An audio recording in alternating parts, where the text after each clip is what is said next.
27-man squad for Côte d'Ivoire 2023.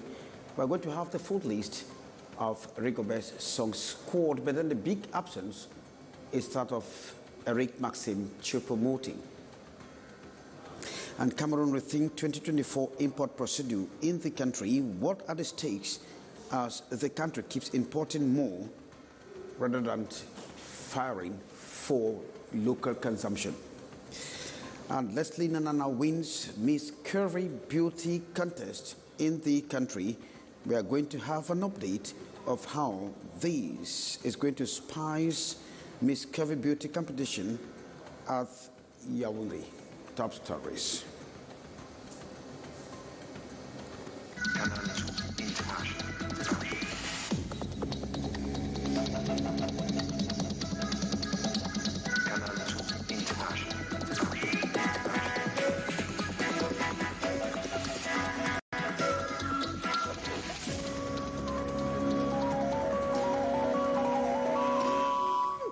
Thanks and welcome. I'm Kejan Henry Atembe for the 650 News.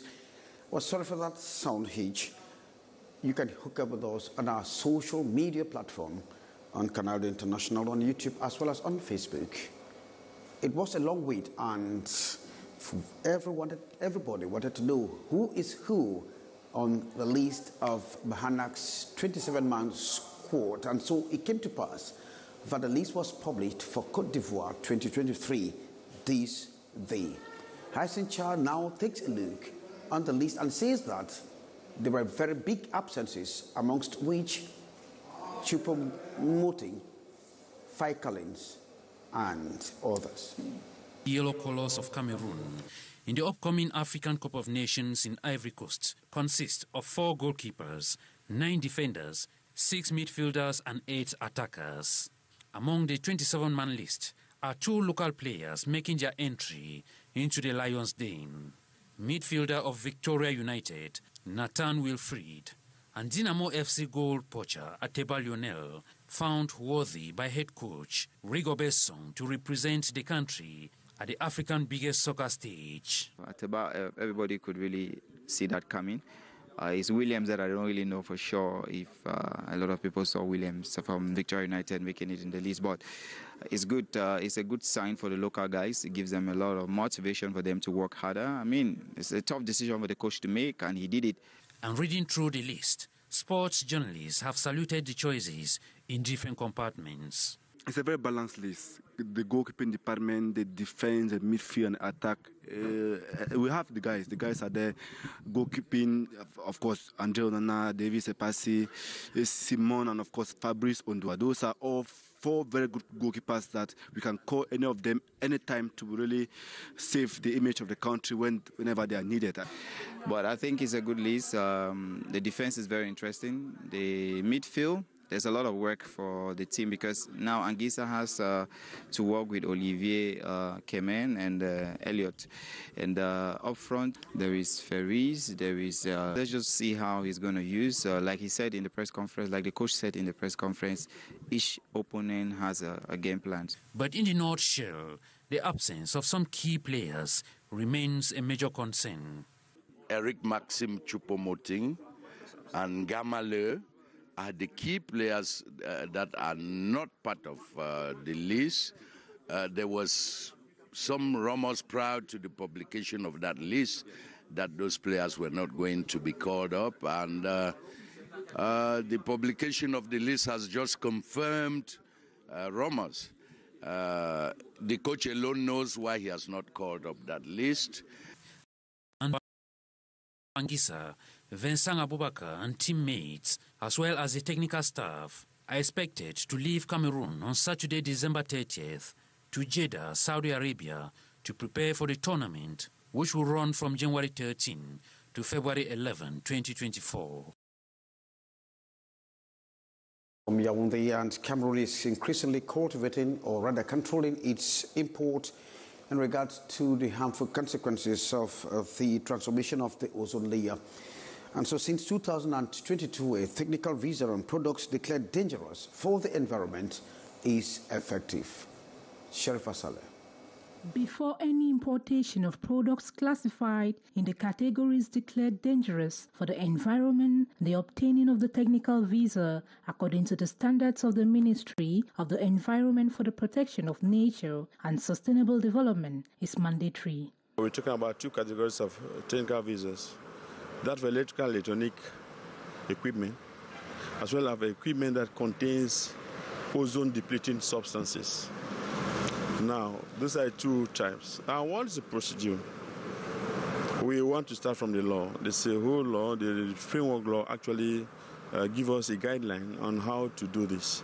It tells us that in area of management or respect of the Montreal Protocol, the Cameroon government is totally involved to ensure the Montreal Protocol as well as the amendments. On the platform in charge of foreign trade management, the monitoring and control of what enters Cameroon were mentioned. The stakeholders in the foreign trade chain are here molded to the projects of dematerialization of procedures. To regularize or fix condition of the importation of equipment containing electrical, electronic, as well as the waste related to this equipment.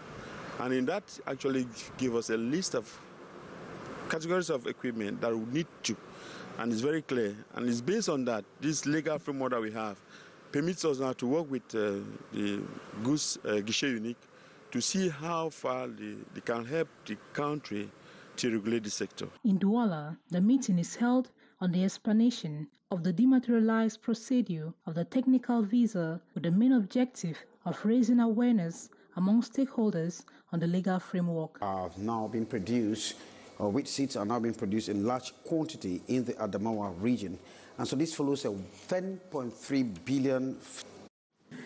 Cameroon imports at least 900,000 tons of wheat in form of grains and flour annually to the tune of more than 150 billion francs CFA.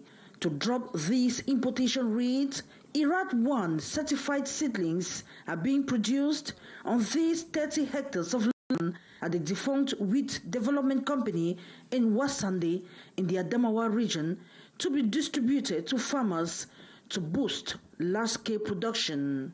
Produce enough. We are trying IRAT 1 and IRAT 2. If we have to produce it locally, it means that we need to have 300,000 hectares of land for the first year. 2 years consequently on the same land, so we need to have 600,000 hectares in order to meet the national consumption.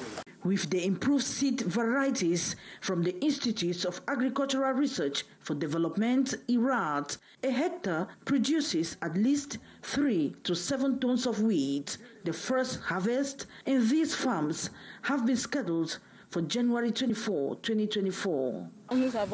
We have launched certified wheat seedlings production to permit local farmers produce quality wheat by 2025. We are here on the 40 hectares of land. We are already above the expected rate at the seed production chain. We transfer them to Minade for the seeds to be multiplied with cooperatives. At this visit to the wheat farms in Wasande by the Minister of Agriculture and Rural Development, the minister expressed satisfaction with production, saying from 50 hectares of seed farms, they plan to increase the surface area to 200 hectares. Like this, maybe we can reduce the importation of the wheat. A tractor and wheat seedlings were handed over to young farmers within the framework of the National Structural Program for the Support of Farmers and Agricultural Extension. Gladys Viban reporting there, and Defense and Security Forces in Garwa have initiated what is known as a new era of openness by hosting open doors in the country. That was at the 301 military base and towns that has been stifled for some time now. The governor of the North Region, Abate Eli, and the senior divisional officer for the Benue, Umaru Aman inaugurated the 3-day event at the 301 Air Force Base in Gawa. The gathering witnesses the participation of the National Navy, Army Rescue Unit, the National Gendarmerie, the Gawa Military Court, the police, the customs, and foreign forces, all united with the aim of fostering closer ties between the defense and security forces and the local community. Les journées portes ouvertes qui sont organisées cette année ont pour thème Armée-Nation. Armée et Nation dans le but de rapprocher la population des forces de défense et de sécurité. One notable achievement of this year's event is the successful engagement of the youth. What really brought me here is curiosity. I came to visit the different stands to see what the Cameroonian Armed Forces do for us, and the stand that really drew my attention is the National Gendarmerie. They do almost everything. Being here was a great pleasure for me to see the great things armed forces are doing for us by being there for our good and our security. With this initiative, the defense and security forces are actively working toward building trust and understanding among the population. By opening their doors to the public, they aim to showcase their dedication, professionalism, and commitment to safeguarding the region. Thanks very much, Christiari, reporting there. And Miss Leslie Nana has been crowned the most beautiful curvy woman in Cameroon 2023. She weighs 105 kilograms and emerged first amongst 10 competitors of the competition that just ended. Beatrice Ngamo. All 11 finalists for the beauty contest, which highlights corpulent women, made their entry in grand style.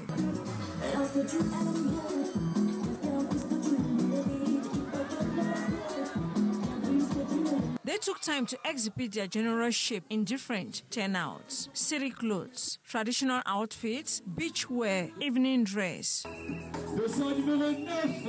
The beauty goes with brain. That is projects for the other beautiful curvy women out there from all the 10 regions of the country. Des camps de vacances où tu vas raconter des histoires. At the end of the day, 105-kilogram Leslie Donik Nana from the West region, professional communicator who carried the tag #1, finished first. Cameroon 2024 Miss Curvy and Beauty.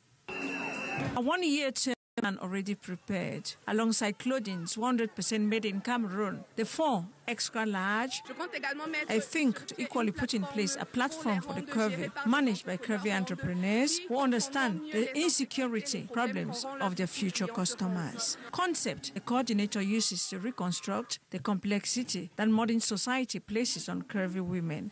I recall that it is a concept to fight against illnesses linked to overweight, obesity, cardiovascular diseases, and high blood pressure.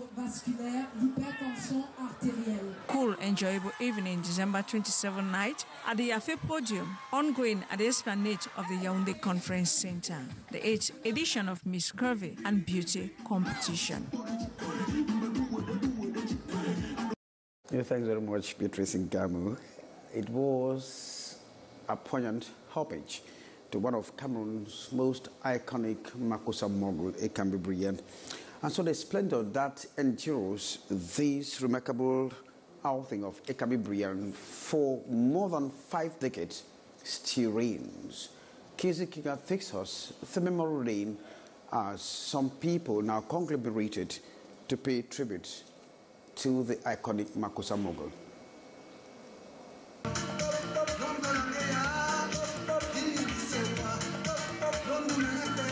In a heartfelt tribute to the late artist Ekambi Brian, the musical arts community, family, and loved ones came together to celebrate his exceptional talent and enduring legacy through a series of special exhibitions. Ekambi Briand, a renowned artist known for his unique style and contributions to African art, passed away on the 12th of December last year. 1 year after his demise, we decided to give an opportunity for the public to discover truly his art world through these exhibitions, like this one. Ekambi Briand was a man full of culture. His idea was to associate his music with other musicians and other forms of art, notably visual arts. The tribute exhibitions pays homage to Ekambi Briand's remarkable artistic journey and his significant impact on the art world. These exhibitions showcased a diverse range of his works. Ekambi Briand was a very open man. At any time, you could ask him to come sing for your birthday. He was always available. This was a chance to pay him homage. Ekambi Briand was an icon. When we were small, we would see him coming. And I remember one day he said on an interview that his tutor was Mère Suzanne. He was our music tutor in school. From captivating paintings to thought-provoking sculptures, these exhibitions serve as a powerful testament to Briand's artistic genius and the indelible mark he left in the art world. Thanks very much, Kizzy Kigo, reporting there, and may the soul of Ekambi Briand rest with the musical ancestors. Throwing the cuttings for the 6:15 with me, Kejang Henry Atimbe. Thank you for being there. It's a good day.